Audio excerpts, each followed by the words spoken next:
continuar ahora y vamos a invitar a que nos deje su palabra el doctor Gerardo Juárez, por la Unión Industrial de Córdoba.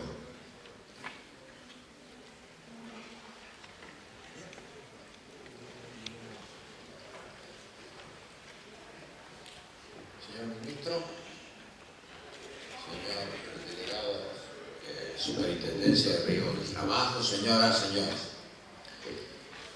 Después de largos 8 años de un vacío jurídico que trajo muchos problemas y desencuentros entre las empresas, sus trabajadores, la judicialidad y muchos otros elementos que concurrieron a hacer trágica la ley de riesgos del trabajo o la actividad sobre los riesgos del trabajo, apareció esta nueva ley en el año 2012 y hoy podemos decir que, si bien es cierto todo resorte o disposición jurídica, legal, merece permanentemente, por la propia dinámica de las actividades, ir mejorándola, podemos decir que hasta ahora ha sido exitosa.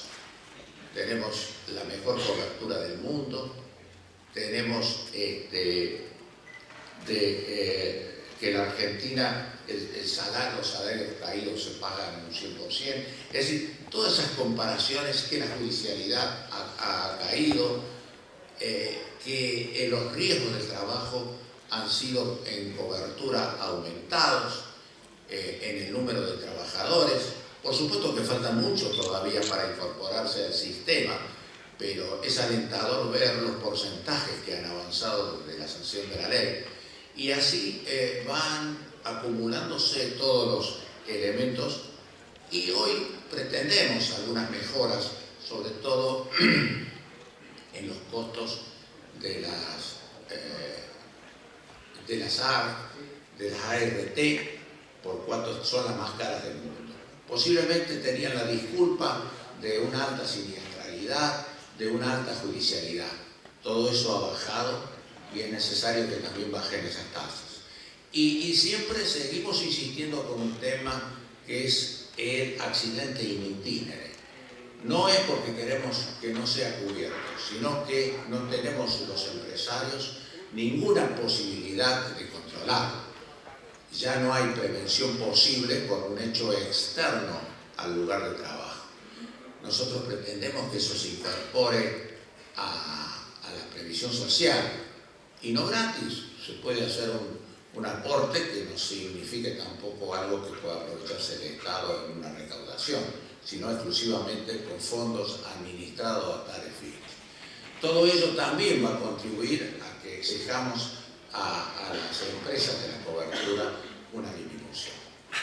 Yo quiero felicitar a la Superintendencia de Riesgos del Trabajo por la labor que desarrolla. Estamos en permanentes contactos, trabajamos permanentemente y estamos colaborando desde la Unión Industrial de Córdoba para que nuestros asociados permanentemente avancen en la cobertura y sobre todo en la prevención, que es lo más importante y que está reflejándose en la caída de los hechos en sí.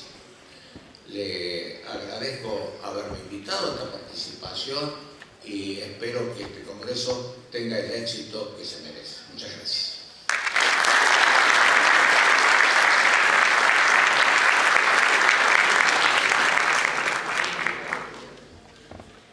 Y ahora es el momento de invitar al ministro de Trabajo de nuestra provincia de Córdoba, señor Adrián Brito, para que también nos deje su mensaje.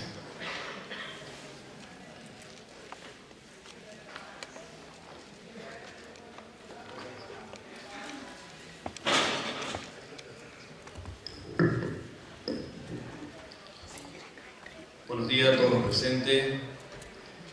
Buenos días, Agustín, delegado regional, doctor Juárez, un gusto estar acá. Secretarios generales, público en general, jóvenes, de hecho muchos jóvenes, pero en especial quiero saludar al capital humano que tiene el Ministerio de Trabajo a mi cargo, que son todos ellos, que todos lo pueden hacer posible y que siempre ponen su mejor voluntad para que estas cosas sigan saliendo bien en pos de los beneficios de los trabajadores. para todos ustedes, siempre lo mejor, ¿eh? Y gracias por seguir apoyando esta gestión que estamos llevando juntos adelante. Público asistente, profesionales, compañeros. Tengo el grato honor de poder saludar con profundo afecto a todos los que se han reunido para elogiar la finalidad de bregar por la salud y la seguridad de los trabajadores.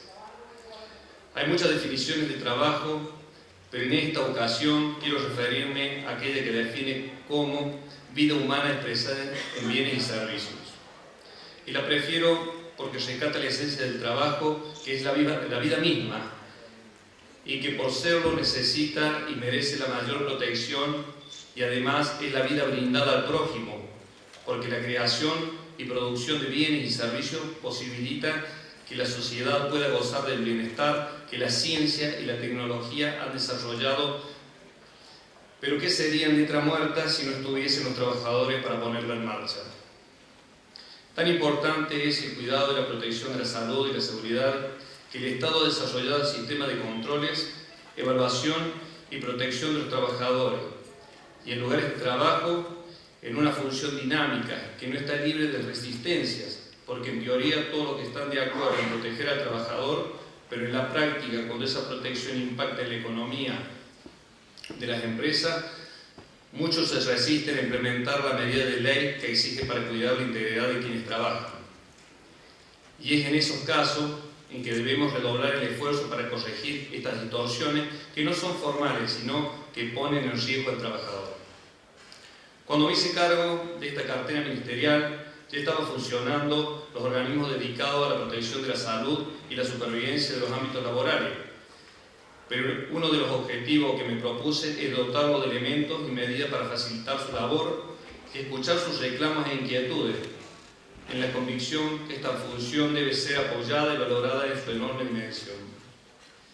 El general Perón nos decía: hay una sola clase de hombres, los que trabajan, destacando así la importancia humana y social del trabajo como función máxima del hombre en la sociedad, lo que determina también que debemos extremar los esfuerzos para proteger su integridad física. Confío en estas jornadas que habrán de ser positivas para todos los concurrentes, y queda para mí la satisfacción de encontrarlos reunidos aportando cada uno de lo suyo en la magnífica tarea de dignificar a los que trabajan. Muchas gracias, y sáquenle el jugo a todas estas jornadas. No se queden sin preguntar, que siempre hay alguien que lo necesita y es un trabajador. Muchas gracias.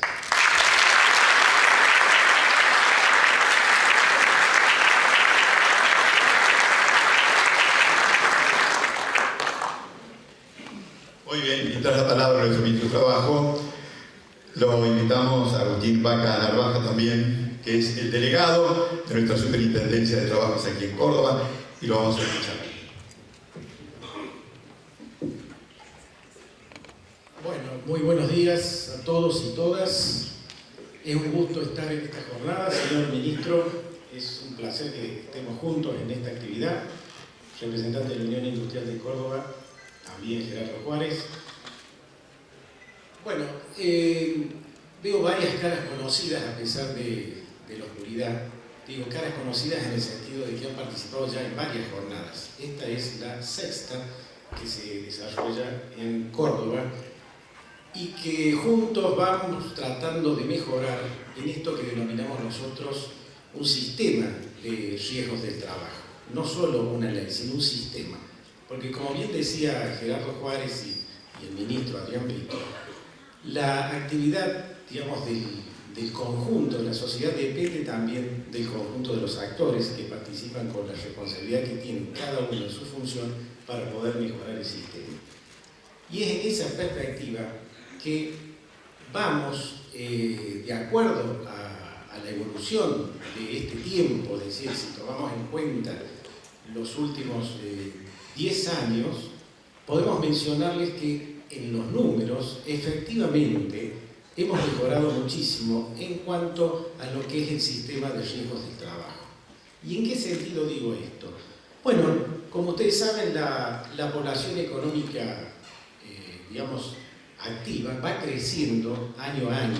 ¿Sí? En estos últimos 10 años, esta población activa creció un 13%. ¿Sí? ¿sí? En los últimos 10 años la población económicamente activa. La población económicamente ocupada, ¿sí?, creció en estos últimos 10 años un 30%, 30,2%. Es decir, que hubo una disminución de lo que sería la desocupación. La desocupación. En ese sentido, la desocupación disminuyó en un 43% en estos últimos 10 años. Estas cifras globales a nivel del país. Pero además, y acá es donde nos interesa rescatar también este dato, los trabajadores incluidos en el sistema de riesgos del trabajo, ¿sí?, en el sistema formal, aumentó un 77% en estos 10 años. Eso es producto del esfuerzo que van desarrollando los actores que están involucrados en el sistema. Es decir, los actores, cuando decimos actores, estamos hablando de los actores, digamos, del sector público, como puede ser la superintendencia y los ministerios de trabajo locales. Y cuando decimos actores también nos referimos a los empresarios, que son también otra de los vértices, digamos, que tiene este sistema. Y el otro, por supuesto, son los trabajadores, que también tienen mucho que ver con el mejoramiento en la salud y seguridad del trabajo. También están los otros implicados, que son todos los profesionales y que trabajan, digamos, en este sistema, donde la colaboración de ellos también es imprescindible para ir mejorando en ese sentido. Y por supuesto, el otro vértice son las aseguradoras de riesgo del trabajo. Bien, yo quería mencionarles nada más estas cifras como para tener una idea de que el sistema vamos en el buen camino. Nos falta mucho todavía por recorrer. Estamos trabajando, por ejemplo, con la incorporación ahora del sector de trabajadoras domésticas, donde hay un grupo bastante importante. Bueno, como ustedes han leído en los diarios, hay una evolución en el sentido de ya salió la ley y ahora hay que reglamentar cuál va a ser la cuota que van a pagar con respecto a la aseguradora para ese sector. También está pendiente, por ejemplo, el tema de los monotributistas, que tienen sus trabajos y sus obras sociales, pero la idea es que también sean incluidos dentro del régimen de riesgo del trabajo. Y cuando decimos todo positivo, bueno, también hay aspectos que digamos que no están evolucionando bien en el sector, como se mencionaba también, por ejemplo, el tema de los accidentes in itinere. Ese es uno de los aspectos que en estos 10 años ha ido creciendo en lugar de ir decreciendo. Eso es producto también de no solo del sistema de riesgo del trabajo, pero tiene también que ver, ¿no es cierto? No nos podemos mirar para otro lado. Pero hacia a la cultura de los argentinos, que bueno, tendremos que ver cómo sistémicamente podemos trabajar sobre ese aspecto. Para terminar, yo quería comentarles dos palabras sobre el programa. Bueno, estamos con un programa bastante rico en cuanto a contenidos. ¿Por qué digo esto? Porque vamos a hablar no solo de lo que hace, digamos, el Ministerio de Trabajo en cuanto a su planificación, de lo que hace la superintendencia, sino también vamos a incluir en estas jornadas una obra de teatralización sobre un accidente grave. Esto va a permitir ver cómo, por supuesto que no es para reírse, sino es para teatralizarlo en el sentido de ver cómo los actores involucrados en el sistema, que les decía anteriormente, actúan, digamos, en función de un accidente grave, que luego también va a ser analizado en forma, digamos, sistemática y en forma técnica por un funcionario de la superintendencia, hablando del árbol de causas de un accidente. Pero también vamos a hablar de las enfermedades profesionales y vamos a hablar de las nuevas enfermedades, ¿sí?, para poder tener una idea de cómo el sistema va avanzando en cuanto a cubrir los riesgos del trabajo. La superintendencia tiene distintas líneas de trabajo, va a hablar también sobre el fortalecimiento a los organismos públicos. Recordemos que nosotros, los públicos, también tenemos mucho que ver en la seguridad y la salud de los trabajadores. Y vamos a también trabajar sobre el tema de la problemática de las redes eléctricas.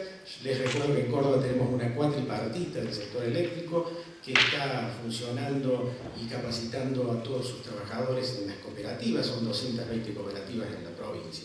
Y también vamos a hablar de el sistema, cómo funciona el sistema en una pyme. Ahí va a participar también un integrante de las pymes, que está relacionado con la Unión Industrial. Y por último, vamos a hablar sobre las responsabilidades civil, penal, laboral y administrativa por incumplimiento de las normativas de higiene y seguridad. Acá vamos a hacer un panel, me parece que muy rico, en el sentido de que va a haber jueces, fiscales y, digamos, personal administrativo, donde va a cada uno comentar cómo son los pasos en el incumplimiento cuando no se siguen las normas adecuadas en el riesgo del trabajo. Con esto vamos a concluir el encuentro de estas jornadas, las sextas que se desarrollan en Córdoba.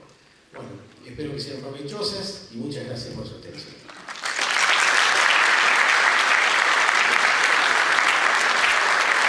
Muchas gracias, Agustín Bacá Narvaja. Y bueno, aquí entonces concluye el acto de apertura de estas actividades que felizmente se están desarrollando con una importantísima presencia. Agradecemos a las autoridades que han participado en este acto de apertura y ya nos vamos, sin detenernos, al primer módulo, Plan Estratégico para la Prevención.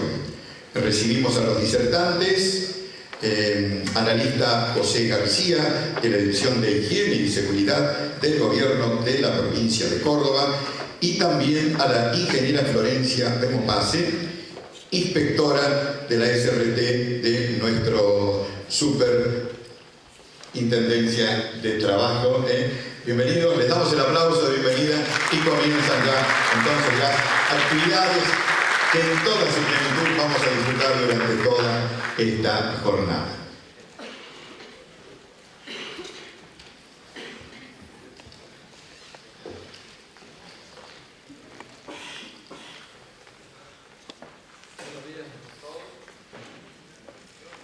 Sí, ahí está. Hola, hola. Hola. Ahí, bien. Uno no está muy acostumbrado a este tipo de actividades, entonces la tecnología parece que lo supera. Buenos días a todos, buenos días a las autoridades presentes. Mi agradecimiento a los organizadores por la invitación para poder desarrollarles el tema Plan Estratégico para la Prevención. Y antes de comenzar con el tema específico, les quiero hacer una observación, porque veo que la sala está un poquito oscura. He tenido la oportunidad de probar las butacas, he visto que son peligrosamente cómodas, así que les voy a pedir que no se duerman, por favor. Bien, vamos a comenzar a hablar del tema que me han encomendado. Básicamente, para que le demos un marco de desarrollo, vamos a hablar de que nos vamos a ocupar de higiene en el ámbito laboral, medio ambiente y seguridad. Cuando nos referimos a la salud específicamente, estamos hablando de riesgos químicos, riesgos físicos, riesgos biológicos. Cuando hablamos de condiciones medio ambiente, estamos hablando de iluminación, temperatura, ruidos. Cuando hablamos de seguridad, hablamos de todas las medidas técnicas para tratar de eliminar en lo posible los riesgos y, de hecho, los accidentes. ¿Qué hacer ante esta situación? Sentirnos superados, sentirnos y actuar como el avestruz, metiendo la cabeza bajo la tierra, o concretamente tratar de buscar una salida. Bien, vamos a ver la salida.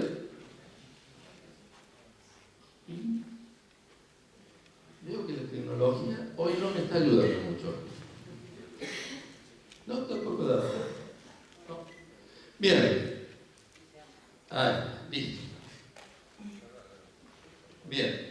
Entonces lo que decíamos, teníamos que buscar una salida. Y esa salida, concretamente, es la prevención. ¿Qué es lo que entendemos por prevención? Y bueno, entendemos todas las actividades que podemos desarrollar con anticipación para evitar un riesgo cierto ¿sí? De forma tal que preveamos un daño y lo podamos prevenir, o un riesgo, o como dice el viejo dicho, más vale prevenir que curar. ¿Por qué prevenir? Básicamente, ante un accidente, nosotros tenemos que ver que tenemos una serie de consecuencias. Esas consecuencias son pérdidas de trabajo, es decir, ante un accidente y hasta tanto no se cure, el trabajador no puede retomar su trabajo. Tenemos pérdidas en materia de salud que pueden llegar a solucionarse fácilmente o quizás puedan determinar una discapacidad. Pérdidas desde el punto de vista económicos, porque si bien es cierto que hay cobertura, siempre hay muchos gastos alrededor. Pérdidas de tiempo, y lo más importante es la posibilidad de la pérdida de vidas. Bien, ¿cuáles serían acciones de tipo preventivo? Y las acciones de tipo preventivo arrancamos con todo el cuerpo normativo, que como ya se ha mencionado, es amplio, es bastante completo, faltan algunas cuestiones, algunos detalles que siempre se pueden mejorar, pero realmente contamos con un cuerpo normativo muy importante. Otra acción concreta es la difusión. Hay que trabajar permanentemente en esta actividad de difusión como un medio de lograr la prevención. El otro medio es la capacitación. Desde el Ministerio, en realidad nuestra colaboración en materia de capacitación es más bien dándole capacitación a la gente de la construcción, de la industria de la construcción. Pero sabemos que la capacitación es parte de la responsabilidad empresarial. En ese sentido, las ART también han contribuido al tema de la capacitación. Y un elemento que resulta esencial y es inherente al Ministerio de Trabajo es el ejercicio del poder de policía y el control. ¿Cuál es el objetivo concretamente? El objetivo es producir un cambio cultural. Ese cambio cultural que necesariamente nos va a llevar a que cada uno asuma su responsabilidad y la cumpla como corresponde. El Ministerio, como yo les decía recién, tiene una responsabilidad primordial que es el ejercicio del poder de policía. En ese ejercicio, o para mejorar ese ejercicio, estamos reforzando el cuerpo de inspectores. Hemos ingresado una nueva cantidad de inspectores, no solo en la ciudad de Córdoba, en capital, sino en las distintas delegaciones como León Funes, Jesús María, La Falda, Río Cuarto, Marco Juárez, etc. Además, a estas delegaciones las estamos dotando de la conexión de internet indispensable para poder conectarnos con los sistemas que tenemos disponibles y que debemos llevar adelante. Las estamos reparando porque muchas de las delegaciones, si hay gente acá del interior de la provincia, sabrá que tienen falta de espacios, hay que arreglar sus instalaciones eléctricas, etcétera, etcétera. También estamos capacitando intensamente al personal de las delegaciones y también estamos incorporando nuevos vehículos para mejorar la movilidad y llegar a sectores que hoy se nos hace difícil llegar. En este sentido, en el Ministerio tenemos un sueño, y ese sueño es cambiar operativamente al Ministerio. Cuando me refiero a cambiar operativamente, me refiero a cuestiones no demasiado complicadas, sino cuestiones de incorporación de tecnología que ya hoy existe, por ejemplo.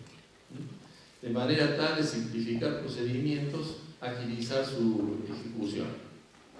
Por ejemplo, el CIAR presentaba demoras importantes entre las presentaciones de los preocupacionales y la resolución final.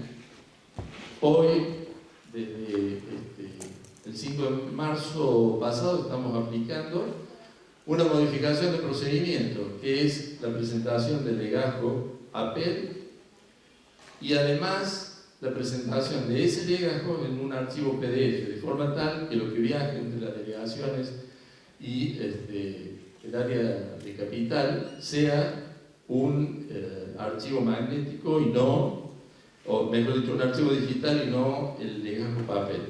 Eso nos posibilita acelerar muchísimo los tiempos de respuesta.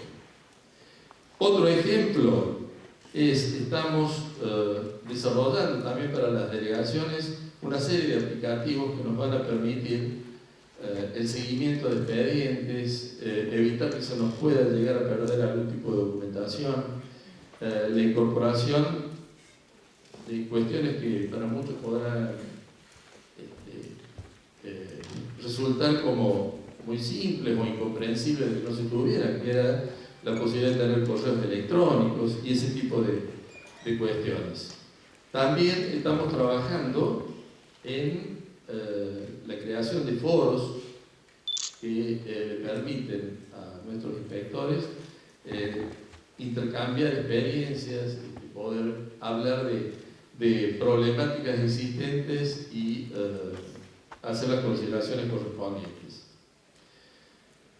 En el área de documentación laboral estamos poniendo en marcha un nuevo sistema de documentación con el empadronamiento de todos los empleadores, con la incorporación de los dependientes, de la totalidad de dependientes y de las relaciones laborales correspondientes, lo que nos va a permitir que para fines del mes de junio contemos con una base de datos completa de empleadores, dependientes y relaciones laborales, lo cual nos va a permitir hacer un análisis, proyecciones, definir políticas como temas muy importantes. Y por supuesto también en el área de CIMAC, las condiciones y medio ambiente de trabajo, estamos intensificando la tecnificación en lo interno y en la utilización del sistema que nos facilita la Superintendencia de Riesgo de Trabajo para el manejo de actas. También estamos poniendo muchísimo énfasis en todo lo que sea el manejo de estadísticas, en todas las áreas, de manera tal de que podamos concluir en el mediano plazo con un observatorio de todo lo que sea el área laboral y las áreas de higiene y seguridad. Hay distintas partes involucradas en este tema, ¿cierto? Están las empresas, están los gremios, la superintendencia, el ministerio. Entonces, estas partes son las que, ejerciendo su responsabilidad, cada una tiene algo que aportar. Sin embargo, no siempre están de acuerdo. Por lo cual, la creación de las comisiones cuatripartitas ha producido, la verdad, que un ámbito de discusión, un ámbito en el cual, refiriéndose al tema específico de higiene y seguridad, nos ha brindado una herramienta muy positiva. Además de estas cuatro patas, digamos, se puede invitar, y de hecho que la de la construcción, por ejemplo, están invitados los colegios profesionales, o la Municipalidad de Córdoba, o las entidades que agrupan a las ART. Es decir, es un ámbito que nos permite trabajar siendo un ámbito verdaderamente democrático, donde presentamos la problemática, la analizamos, se discute y se llega a consensos y recomendaciones. La verdad que es una excelente herramienta. nosotros en Córdoba podemos exhibir dos que son verdaderamente ejemplos a nivel nacional, que es la de la industria de la construcción con más de 25 años de existencia y la eléctrica del interior, que también tiene más de 15 años de existencia. En realidad es tan buena esta experiencia que el gobierno de la provincia de Córdoba lo ha transformado en una política de Estado y va a promover el desarrollo de nuevas cuatripartitas. Estamos previendo para el 30 de junio concretar la creación de la del combustible, la de la industria del ladrillo y la industria de la carne. La superintendencia también ha tomado este tema como muy importante y tiene ya un área específica también para promover la creación y el funcionamiento de las cuatripartitas.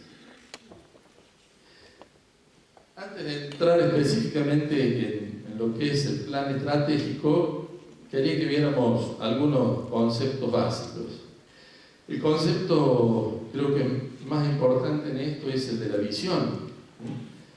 La visión la entendemos como una imagen de futuro, de cómo queremos que sea la situación que tengamos en el futuro, describiéndola en el presente. Es decir, deseamos que la cuatripartita de la construcción sea referente. Esa es la forma que nosotros normalmente lo expresaríamos. Cuando estamos hablando de la visión, lo expresamos de otra manera, lo expresamos en presente y por lo tanto estamos diciendo la cuatripartita de la construcción es la referente en materia de higiene y seguridad, etcétera, etcétera. Es decir, es un concepto de a dónde queremos llegar y es el motivador o disparador para todas las acciones que nosotros llevemos adelante en materia de planificación, por ejemplo. Estrategias es un conjunto de acciones que nos van a permitir llegar a cumplir con la visión. Podemos definir distintos tipos de estrategias.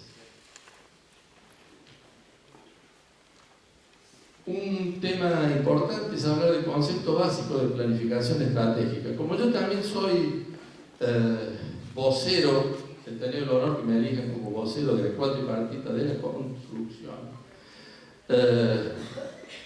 he puesto aquí un ejemplo que es lo siguiente y que creo que vale la pena que mencionemos. Tanto la cuatripartita de la industria de la construcción como la cuatripartita eléctrica del interior, en una acción, la verdad, que de madurez y de ponerse los pantalones largos, han encarado un proceso de planificación estratégica. Entonces, en diciembre pasado, la cuatripartita de la industria de la construcción definió su plan estratégico para los próximos 3 años. Y en marzo pasado, la de la eléctrica del interior definió también su plan estratégico para los próximos 3 años. En ese sentido, quiero mencionar al licenciado Guillermo Marianacci, que fue quien nos condujo en esa tarea y la verdad que desarrolló una acción magnífica y nos permitió que pudiéramos concretar esa planificación. Bien, ¿qué es un plan estratégico? Un plan estratégico es un proceso técnico-político que nos permite definir una imagen objetiva, es decir, la visión, un diagnóstico y además una cartera de proyectos que son los que tenemos que llevar adelante para poder definir, para poder obtener la visión. Esta planificación estratégica tiene básicamente 2 etapas. Una que es la de formulación y otra que es la de implementación. En la formulación, básicamente tenemos la decisión de llevar adelante una planificación de este tipo, la organización de los medios necesarios y la puesta en marcha de la planificación. El diagnóstico es la etapa fundamental, porque en esta etapa tenemos que analizar todos aquellos factores externos que no están al alcance nuestro modificarlos, pero sí tenemos que preverlos y prever cómo vamos a actuar ante las contingencias que se nos presenten. Esos son los que normalmente se denominan oportunidades o amenazas. Y después tenemos el factor interno, que ese sí podemos dominar y que normalmente son fortalezas y debilidades. Ese diagnóstico es lo que nos va a permitir definir el modelo de desarrollo, que el modelo de desarrollo contiene visión, ejes estratégicos, metas. Y finalmente una cartera de proyectos que son los que tenemos que llevar adelante. Y en la etapa de implementación, bueno, es concretamente ya el diseño y evaluación detallada de cada proyecto, la ejecución del proyecto y el seguimiento del plan para producir las adecuaciones o tomar las decisiones que correspondan. ¿Qué es una estrategia? Es un conjunto de acciones planificadas sistemáticamente en el tiempo que se llevan a cabo para lograr un determinado fin o misión. En nuestro caso hablábamos de la visión.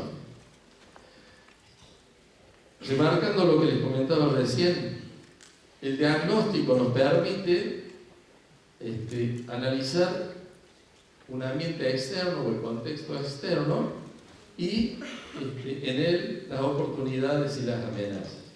En el contexto interno teníamos fortalezas y debilidades. ¿Qué es lo que entendemos por debilidades?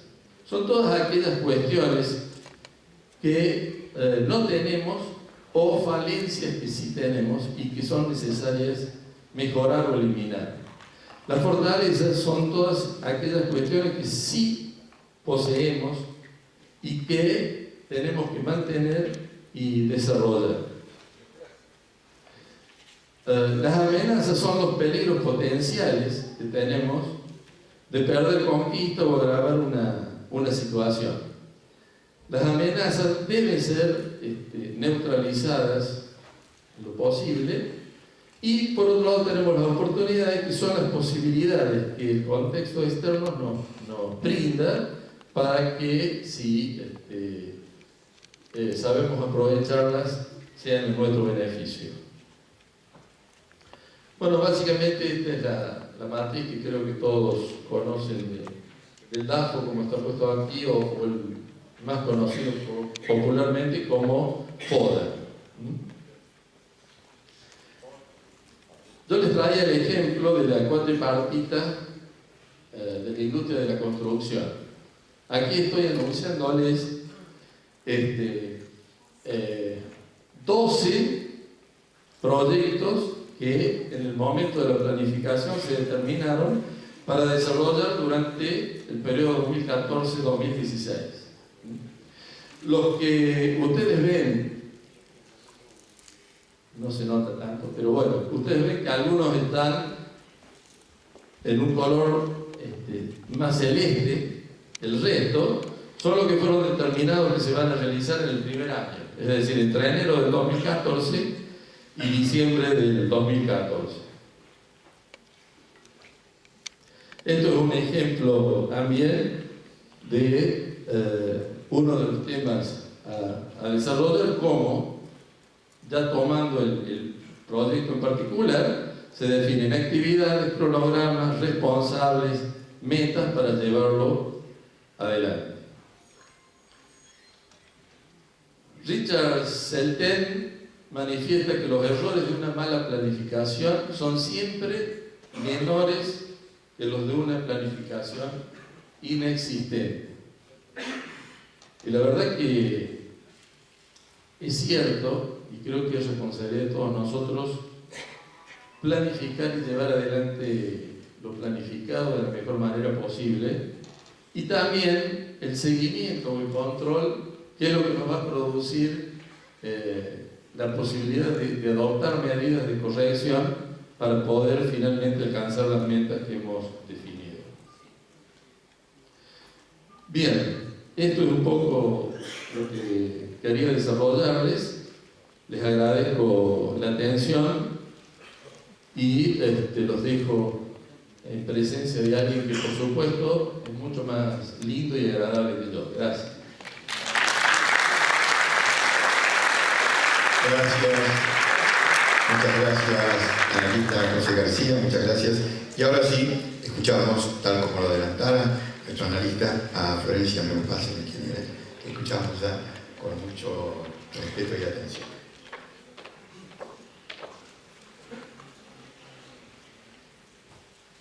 Bueno, buenos días a todos. Voy a decir todas, a pesar de que me lo han pedido. Es un gusto estar aquí con ustedes. Y hubo un cambio en el programa, es importante aclararlo porque no voy a hablar del acta única como mencionan, sino de los grupos de focalización que tiene la superintendencia vigentes hoy por hoy. Bien, una breve introducción, sobre todo porque se me ocurre que puede haber estudiantes, porque vimos gente joven, como dijo el ministro. Así que vamos a hacer una brevísima introducción sobre la superintendencia. Este organismo depende del Ministerio de Trabajo de la Nación. Fue creado en el año 1996, cuando nace la Ley de Riesgos de Trabajo, y en Córdoba, en nuestra provincia, recién hace 7 años que tiene vigencia, que tiene su propia delegación y que se maneja desde aquí todo lo que se trata de comisiones médicas y el área de prevención. Puntualmente yo soy inspectora y dependemos de esta área de la gerencia de prevención, que si bien se maneja en Buenos Aires, tiene hoy delegación propia aquí en la provincia. Bien, como las funciones de la superintendencia básicas y primarias, si bien es el organismo que crea y regula todo lo que es la normativa a nivel nacional de salud y seguridad en el trabajo, esta función sobre el empleador, puntualmente de control, fue derivada o delegada tras el Pacto Federal a las provincias en el año 1999, o sea que hace mucho tiempo esto. Por lo tanto, si bien actuamos mancomunadamente, por supuesto con el Ministerio de Trabajo, a través del convenio que hemos creado, la función de policía, del poder policía, como explicara José García, realmente lo tiene el Ministerio de Trabajo, quedando a cargo a la superintendencia de regular, de fiscalizar el funcionamiento de las RTs y también de todo lo que sea territorio y jurisdicción nacional en las provincias, ¿no? Bien. Actualmente vamos a mencionar, tema cuestionado, dicen que la superintendencia tiene muchas reglamentaciones. Por lo tanto vamos a mencionar algunas, por supuesto las más importantes y las que pretendemos también desarrollar con mucho ímpetu en este año. Bien, territorio y jurisdicción nacional. Como les mencioné recién, uno de los grupos de focalización más importantes que tiene la superintendencia son las inspecciones de los establecimientos de territorio, ¿sí? Que el objetivo, por supuesto, es controlar al empleador en este caso y también al RT, no está exento del control por el tema del empleador. Bien. Como ejemplo, porque esto es bastante general, algunos de Córdoba, la Universidad Nacional de Córdoba es territorio y jurisdicción nacional, el aeropuerto, la central de energía atómica, los transportes por carretera que circulan por rutas nacionales también se consideran dentro de este grupo de focalización. Bien, hay otros ejemplos que por ahí a nosotros no nos toca, pero a nivel país es importante tenerlos en cuenta, ¿sí? Los puertos, centrales hidroeléctricas, transportadores de energía de gas, centrales térmicas y nucleares, transporte ferroviario y bueno, muchos otros. En nuestro caso también las oficinas, por ejemplo, de AFIP o de ANSES, que son establecimientos de la nación, entran en este grupo de focalización. Otro grupo de focalización es organismos públicos, que este tema se va a desarrollar en la jornada, por lo tanto no lo vamos a profundizar, pero básicamente es un programa de asistencia técnica y capacitación que brinda el organismo en organismos a nivel del Estado Nacional, provincial y municipal. ¿En qué consiste esto? En establecer un diagnóstico de las condiciones de riesgo que tienen los establecimientos incluidos en este programa Luego realizar un plan de fortalecimiento sobre esos puntos débiles que tiene y por supuesto un seguimiento de esas mejoras propuestas con plazos a cumplimentar también por el mismo organismo que sería en este caso el empleador.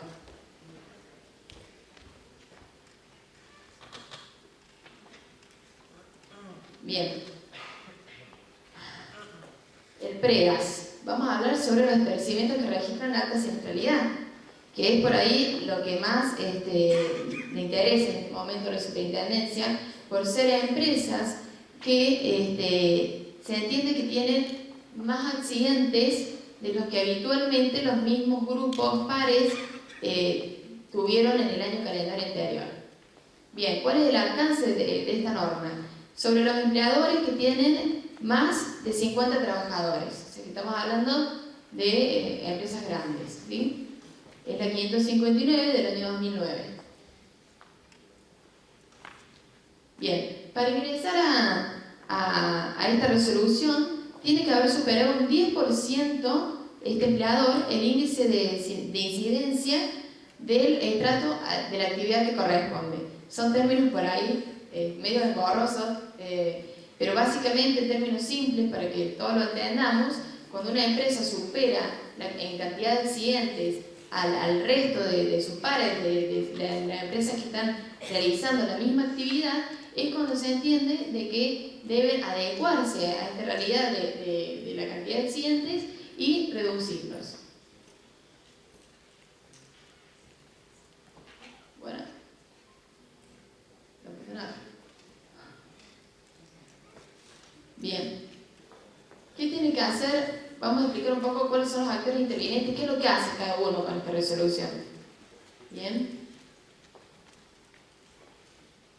El empleador tiene la obligación en esto de declarar todos sus establecimientos, siempre y cuando haya entrado por índice de incidencia, como explicaba, que sea más alto del índice de la actividad. Puede haber entrado también por haber tenido un accidente mortal en el año calendario anterior. En ese caso solamente debe declarar el establecimiento donde ocurrió el accidente mortal. Y también tiene la obligación de confeccionar el PAL, el Programa de Adecuación a la Legislación, que ya vamos a explicar de qué se trata, pero está a cargo también, es una obligación del empleador. Bien, ¿qué tiene que hacer la superintendencia y las ATLs? ATL para nosotros, Administradora de Trabajo Local, lo que todos conocemos en Córdoba como el CIMAC. Bien, la superintendencia tiene la obligación de controlar, como dijimos, de fiscalizar la ART, por lo tanto, frente a esta situación vamos a controlar la calidad de los programas que se efectúan de reducción en las empresas y de controlar que se hagan las visitas como se estableció en un comienzo. Y las ATL tienen la obligación de exigir al empleador el cumplimiento de estos programas. ¿Qué tiene que hacer la RT? La RT tiene que relevar primero las instalaciones del establecimiento en cuestión para poder elaborar este programa del que hablamos, el PRS, Programa de Reducción de Siniestralidad, que cuenta con una serie de medidas a cumplimentar a lo largo del año, con medidas, plazos a cumplir. Tiene que ser sobre los accidentes ocurridos en el año anterior, o sea, se evalúan las causas de estos accidentes y los riesgos potenciales, que por potenciales se entiende riesgos graves e inminentes, que realmente pueden producir la muerte o un daño severo al trabajador. Esto tiene que ir incluido en el programa de reducción. Todos los incumplimientos menores a la normativa que surjan del anexo 2 se van a volcar en el PAN, que es lo que les mencionaba antes, que está a cargo del empleador. ¿Sí? Para diferenciar, vamos a decir un riesgo potencial, por ejemplo, que sea alguna falta en el tablero de la instalación eléctrica. ¿Sí? Un riesgo menor, por ejemplo, la falta de botiquín de primeros auxilios. La diferenciación que hacemos para entender esto es que los riesgos potenciales, aparte obviamente de producir un daño severo al trabajador, realmente tiene que ser un causante primario del accidente. En cambio, todo aquello que puede complementarse con la prevención, pero no va a evitar el accidente, es lo que se considera un incumplimiento menor, como la falta de un botiquín, que nos va a ayudar, pero el accidente ya ocurrió, o la señalización, por ejemplo, en la cartelería, que es necesario tenerla porque advierte, pero no evita el accidente en sí. Lo que evita el accidente en sí, por ejemplo, es la protección de una máquina o tener un disyuntor diferencial en el tablero eléctrico. Ese tipo de medidas primarias son las que debemos encarar en este programa de reducción si el establecimiento tuviera estas falencias, ¿no? Dependerá de cada caso.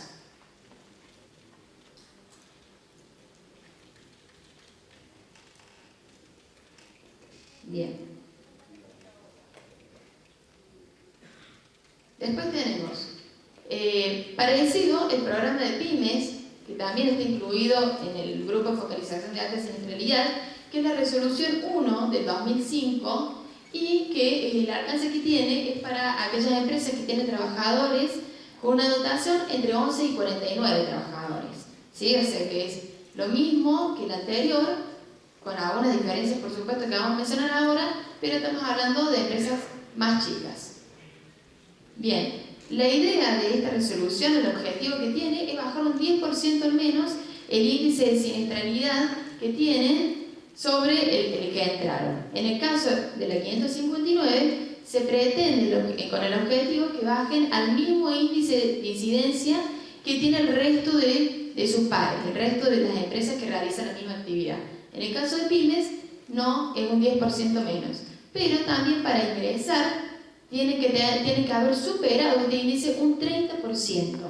Se tiene un poco más de consideración con estas empresas por ser empresas más chicas, donde los costos son otros y también es una realidad de que tienen otra capacidad para encarar inversiones, por ejemplo. Bien, es importante aclarar que en esta resolución, cuando una empresa, por ejemplo, una empresa de servicios, que es lo más común que nos toca, realiza tareas en un establecimiento de un tercero, automáticamente cuando esta empresa entra en la resolución, también ingresa el establecimiento del empleador contratante, del contratista.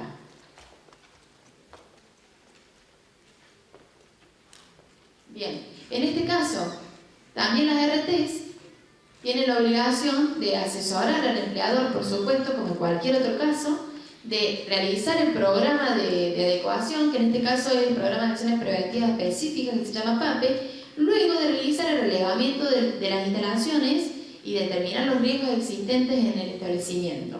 En este caso cambian los números de anexos, pero verán que la actividad es similar a la que se realiza en uno que en otro. El anexo 4, que sería el anexo 2 de la 559, después el anexo 5 del PAPE, que sería el PRS de la 559. Bien, la única diferencia, verán, acá no se realiza el PAL. Eso fue una modificación que hizo la resolución 579 después. Bien, ¿quién tiene que firmar un programa y otro? Por supuesto, todos los actores intervinientes. Se supone que todos van a hacerse cargo de ejecutar y llevar adelante este programa. ¿Sí? En el caso de las pymes, tiene que ser firmado por el representante legal, el dueño, el empleador, y por el servicio que tenga de higiene y seguridad, la RT. En el caso de alta siniestralidad se suma en la 559 la firma del representante de los trabajadores, delegado o el trabajador más antiguo que tenga la empresa.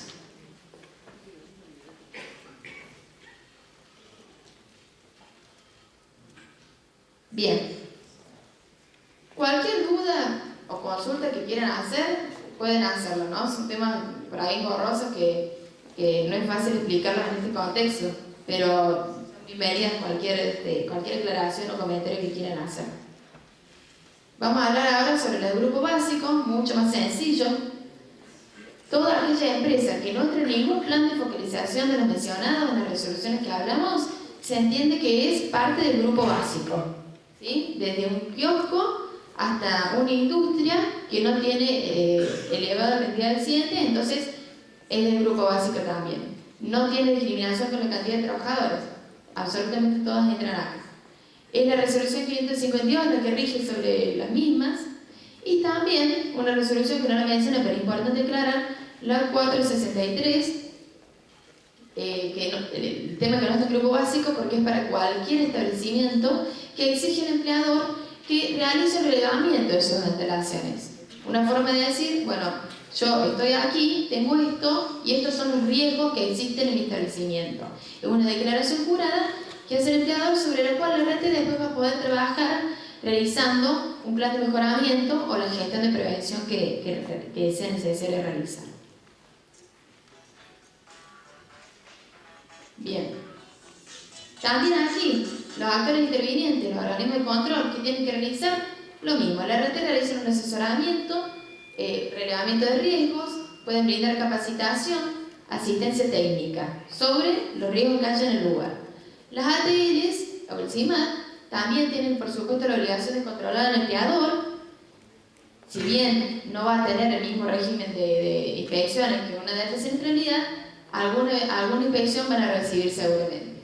Y la superintendencia tiene la función de controlar que la RT realice la gestión correspondiente y de derivar las actuaciones a las ATL cuando detecte incumplimiento. Siempre la superintendencia, por más que no realice un control directo sobre el empleador, tiene que derivar estas actuaciones a la provincia cuando detecte una situación en un empleador donde hay incumplimientos y tienen que ser resueltos.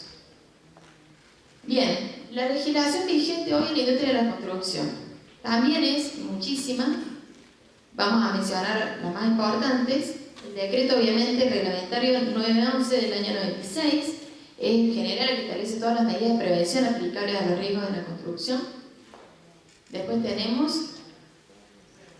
la resolución 51 y 35, establece la obligatoriedad de presentar el aviso de obra. Cuando empieza una obra, el empleador tiene que presentar en su RT un aviso de inicio de obra, realizar un programa de seguridad donde va a contemplar todos los riesgos que tenga presentes en su actividad y las medidas que va a tomar.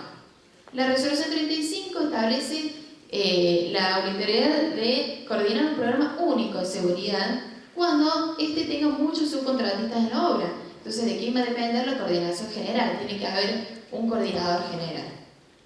Bien, la resolución 319 es para aquellas obras específicamente de corta duración. O sea, tiene que ser obras que duren menos de 7 días y que sean repetitivas. O sea, sus tareas deben ser similares en todas las obras de construcción que vayan a realizar.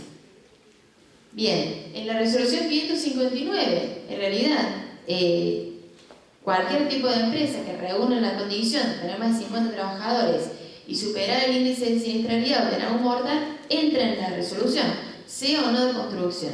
¿Cuál es la diferencia? Que por supuesto, en el caso de construcción, las obras tienen que durar más de un año, al momento en que se hace la declaración de estas obras. De nada sirve hacer un programa de reducción si la obra a lo mejor dura 3 meses desde el inicio de la gestión. Bien, la resolución 1642 es una que se hizo con posterioridad, que puntualmente ataca a aquellas empresas constructoras que están en el ranking, ¿no? El ranking son las que más accidentes tuvieron de la 559. Bien, la resolución 311 habla puntualmente sobre la actividad de televisión por cable.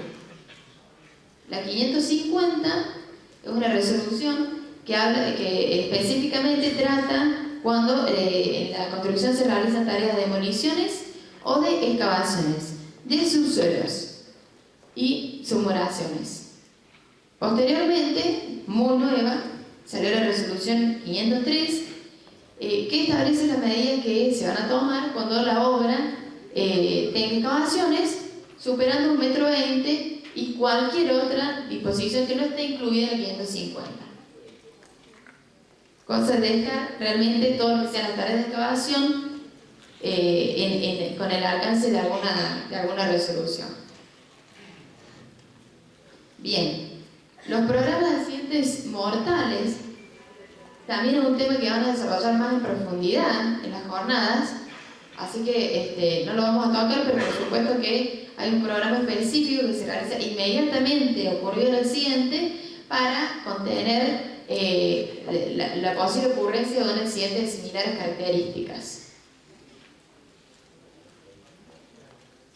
Bien, y las empresas con riesgo higiénico son aquellas que tienen más riesgo de ocasionar enfermedades profesionales, como ser en el caso de la resolución 415 que trata del registro de sustancias cancerígenas.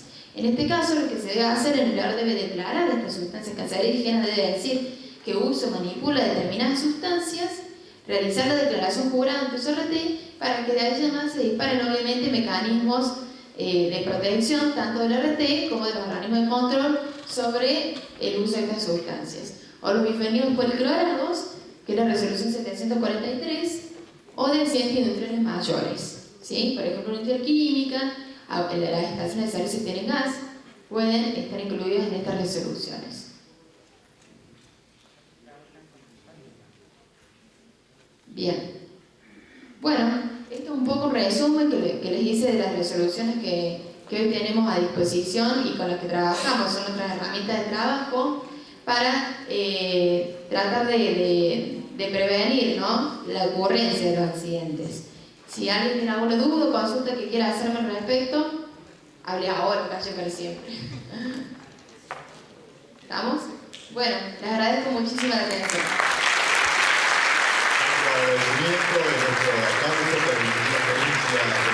Muchas gracias. Nosotros hacemos una pausa. En 20 minutos regresamos y continuamos con nuestra actividad. Hasta dentro de un ratito entonces.